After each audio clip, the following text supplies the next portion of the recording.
Hello and welcome to the second annual Halloween Spooktacular on the COMX-TV. I'm Steve Przybyla.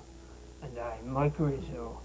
Each and every week we bring you the greatest in comic book news, reviews, interviews, and everything to do with the comic book industry. So let's kick off today's show. Stay tuned and be scared. I'm gonna kill you. You keep hitting me in the head.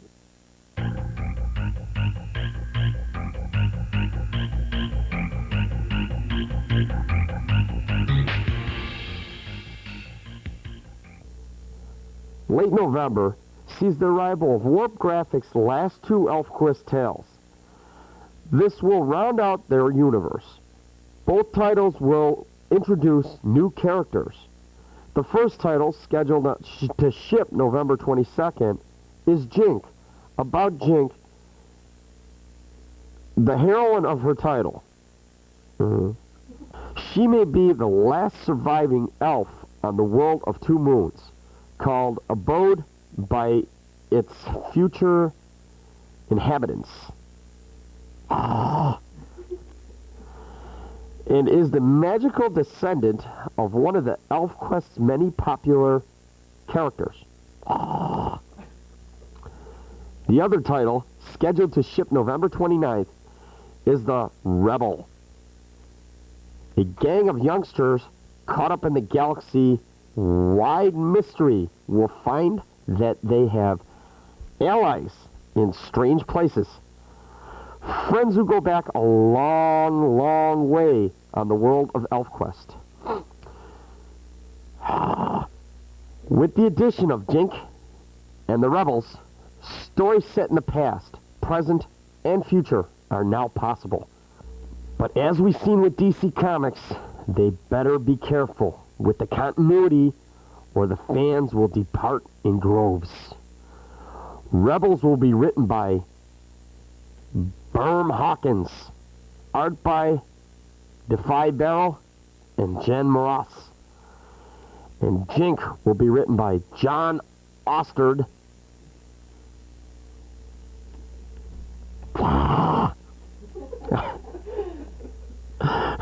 and Jink will be written by John Ostrander, Spectre and Eternal Warrior, and art by David Bowler of New Warriors and the Night Thrasher fame.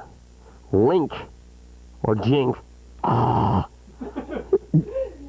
Jink also features a flip cover by John Byrne and Wendy Pini.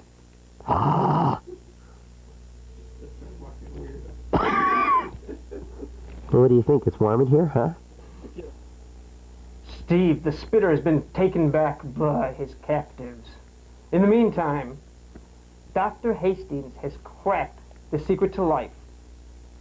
4 biological robots are growing in development chambers in the laboratory, in his laboratory. And when they reach adulthood, he'll free them from their tubes and spring them on the world. But before he can do this, he's kidnapped. And his daughter releases the robots to help rescue him. That's the premise behind John Byrne's latest creation, the Prototypes, beginning as a backup in Babe number 3 and Babe number 4. Byrne said it's a light-hearted action-adventure story. He wrote and drew these 2 5-page stories. While it's fun for all ages, it's intended for younger readers. Okay. Bit, Byte, Pixel, Digit are the 4 prepubescent robots who are out to save the world. Byrne explained his new creation. It's a combination of everything I love about the Metal Man, Power Pack, and the old animated series, The Mighty Orbots, all rolled into one. Coming to you from Dark Horse Comics very soon. More John Byrne news today. Following the lead of fellow creators Jim Lee and Rob Liefeld, after 31 consecutive issues of John Byrne's Next Men, Byrne will be taking a break for an undeterminate amount of time. The last issue, solicited number 30, is the final issue of what Byrne has called the first chapter in the lives of the next men. At the end of the latest story arc, Lies, the next men are propelled into a world they've never seen before. It's just going to take 6 or 7 months for the rest of the readers to catch up with them. John Byrne's Next Men will return in early to mid-1995 with issue number 31. Archie Andrews, America's most popular teenager, is now appearing in, of all places, Russia. Archie Comics publication of Neumark, New York, announced on September 19th that the first Russian-language version of its extremely popular teenage humor comic, Archie, is now selling in Russia and its former Soviet Union. 2 issues of Archie with all his pals are currently on sale there, and sales so far have topped the 250,000 mark. The Russian-language Archie is published by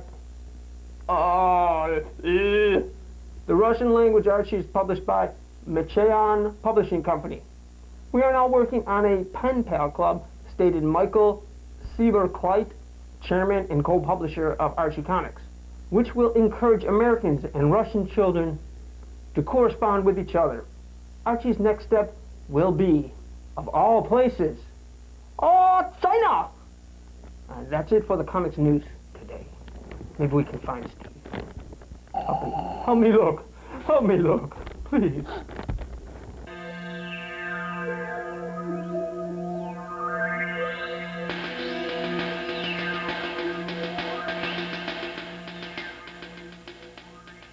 Hello, and welcome to the independent reviews here on COMX-TV. Okay, my first one today is Cosmic Waves #1 from AMF Comics. It's an anthology series that costs $2.50.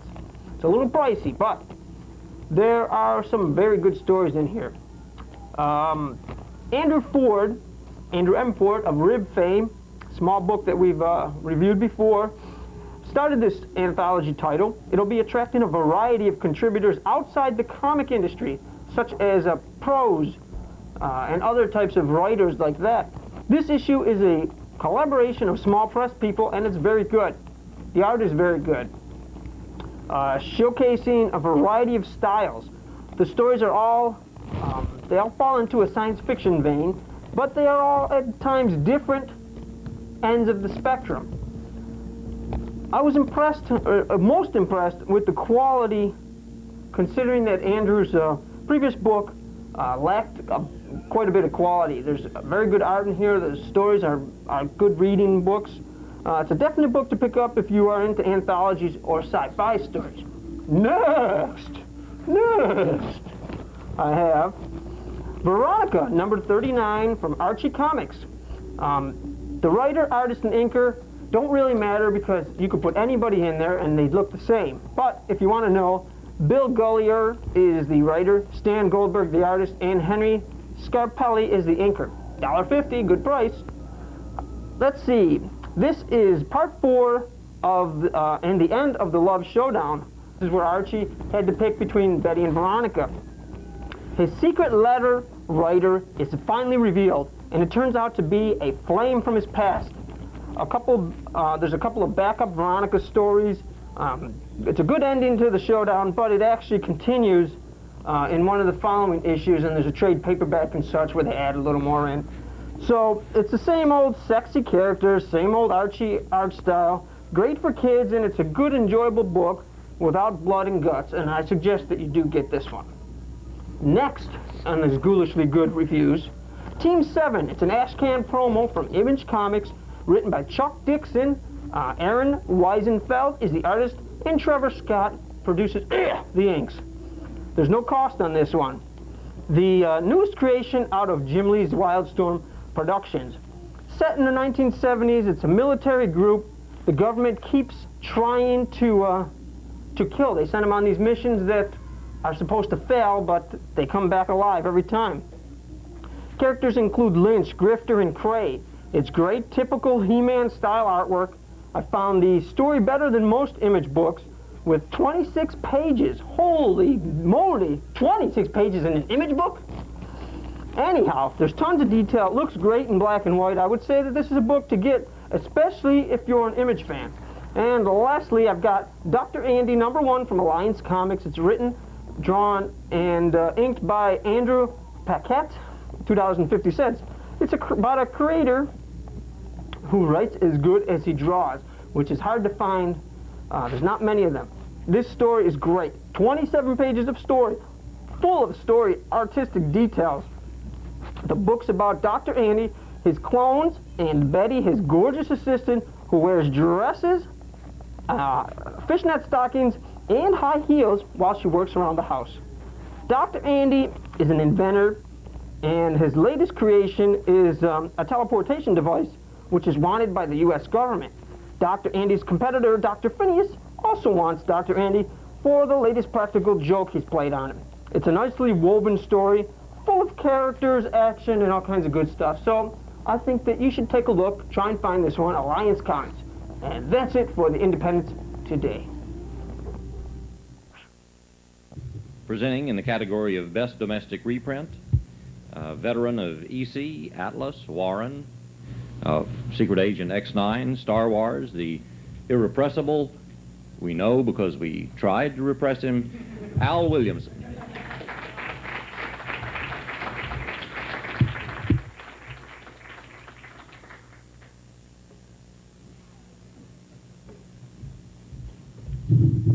That last guy was funny.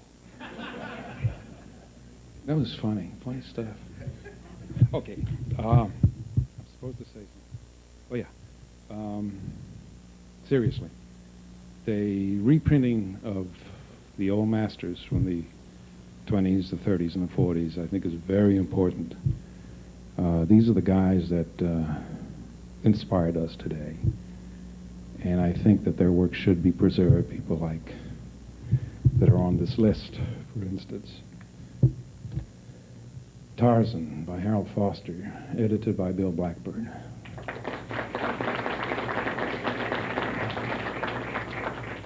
Flash Gordon by Alex Raymond, edited and art directed by Peter Poplawski, Kitchen Sink. Little Abner by Al Capp, edited by Dave Schreiner, art direction by Ray Fahrenheit, Fahrenbach, Kitchen Sink. Excuse me. Little Nemo by Winsor McKay, edited by Bill Blackberg, packaged by Dale Crane, Fantagraphics. Spirit, the origin years by Will Eisner, edited by Dave Schreiner and James Vans, Kitchen Sink.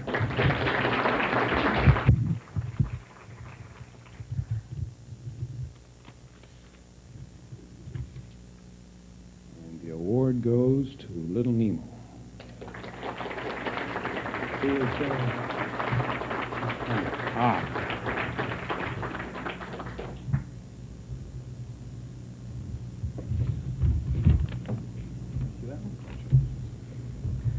On behalf of everybody involved in the book, especially Winsor McKay, I thank you.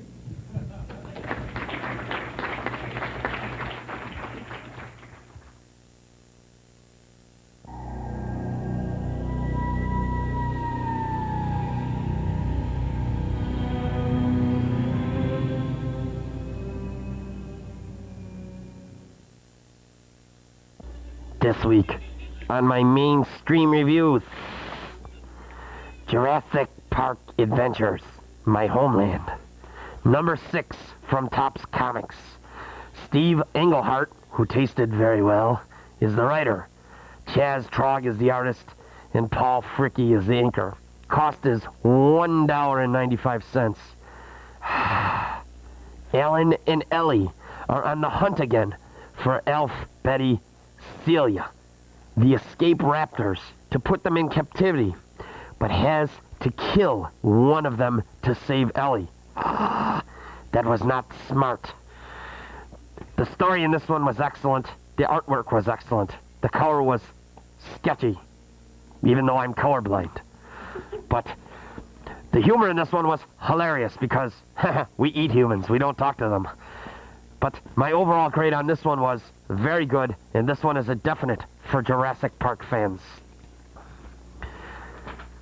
It's tough with 3 fingers, trust me. For my second one, I'm going with Hulk 2099, #1 from Marvel. Gerard Jones is the writer, Malcolm Davis is the artist, and Chris Ivey is the guy that puts the inks in the book. Cost us $2.50 or 25 human bones, one of the two. Hulk 2099 fights his first battle in his own ongoing series against Master Drago, another guy that should be mastering us, but he is not. The story in this one was very poor. The artwork was very poor. The action level was good in this one, and the humor was poor. The color was good. Target audience, 2099 fans. I'm waiting for the Jurassic Park 2099 series to come out, but we're not old enough, they said. Okay, for my third one, I'm going with Batman vs. Predator 2, #1 of 4 from DC Comics. Writer is Doug Monique. Artist is Terry Austin. Inker is Todd Klein. Cost is $2.50 or 25 bones again. Special guest, The Huntress. This is a continuing story from the first series where Batman defeated the Predator. He's a wimp, though. We could beat him up. This story is a lot more graphic, a lot more violent, and there's going to be a lot more blood. The story in this one was excellent. Really down to earth, literally. Ha ha ha. Pick this one up. It's a hot-selling book. Everybody overall grade is very good. Pick it up. And that's it for my mainstream reviews this week. Get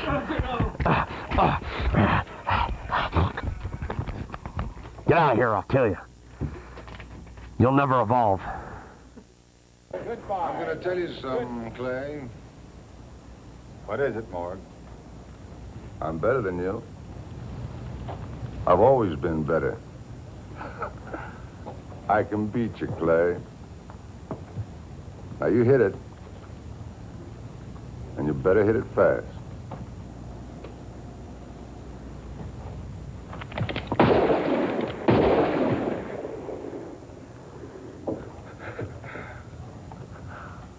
I won, Clay. I won. This is Duel Review. Each week, we bring you one book, but this week we have 2 books. I got 3 fingers, but 2 books. We both read them. I eat them. Then we tell you what we think about them. This week we have The Mutant Book of the Dead and Solo. So let's go on with our dual reviews. Okay, first book today is Solo. It's issue #4 from Marvel Comics. It's written by Eric Fine, pencils by Ron Randall, and inks by Sam De La Rosa. It is a decent book. It's $1.75. The art's not bad. It's issue #4. I can't tell if it's an ongoing series. It's called The Final Showdown. It actually seems like the end of the series if you read the story. Solo is out trying to stop this ARES, this Ares terrorist group, from killing all these United Nations people. And he breaks out of, he's in captivity. He breaks out, and Spider-Man's involved, and Solo ends up harming an innocent bystander at the end of the book. And I don't know if that's supposed to be a moral or not, because he realizes he did the wrong thing.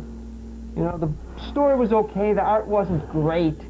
It wasn't too bad, but yeah, it's something to look at. I wouldn't say it's a definite one to pick up. What do you think? I agree. Here we go with the gimmicks again. Yeah. Spider-Man makes a guest appearance, and he shouldn't have. Solo has got his own series. He should not have to rely on another character. The series is terrible, but like Mike said, this has morals. The guy realized he did something wrong. He shouldn't be playing with guns. Hey, I don't like guns. They hurt me. So why do you think I'm extinct? But I agree, this book was terrible. Don't bother. For the second dual review, we have the Mutant Book of the Dead, #1 from Starhead Comics. Mac White is the writer, the artist, and the inker, but there's no ink, so it don't matter. It's in black and white. Cost is $2.50. This one has a whole bunch of different characters. It has a guy with 3 heads, one in the middle and 2 on each, or 1 on each shoulder. It also has a female cow with a big tail. It also has a guy that's a bull with a really, really long neck. And they all live in this town of snake eaters. Everybody eats snakes. Well, this fat slob with 3 heads is trying to impress this lady cow with the big tail. And this guy with the long neck comes along and has an affair with the lady with the big tail.